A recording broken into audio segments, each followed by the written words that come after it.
First Australian birthday din nato guys, January 25, 2024. So karon kay birthday man nato, so nag-DoorDash ta. So naglakaw ta padung sa restaurant nga nag-order sa DoorDash.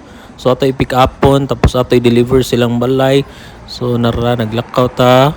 So dala din nato tong insulated bag kay dili hatag sa restaurant ang order sa customer kung wala ta ani. Turn left onto Stud. Selfie kinuhay ta, naghudhuda yun, tanaw na to kung sa aesthetic.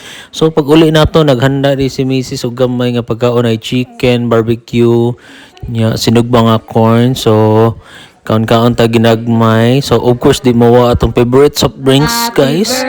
Then dere of course sing tag happy birthday song with the kids.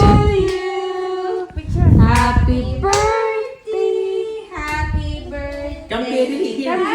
Help Papa blow. To you. So, pasalamat data sa tong cake ni Ma'am Joy, Ana Joy, og ni Ma'am Gail. Good job. Enjoy kay si Amelie og blow sa cake. So, natay chess cake, guys.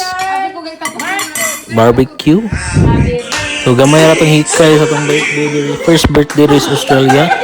But still thankful, puhon-puhon, makahikay tag dako once na nagitay trabaho dere kay part-time pa ginato tong DoorDash. Managsara kita maka DoorDash kung naa si Mrs. O dili maglain ang lawas sa mga bata. So, thankful sa tong birthday. Thank you, Papa G, Good job. Papa God, for another year. So, next na pod nga birthday, Papa G. Thank you. More blessings. Rian, come.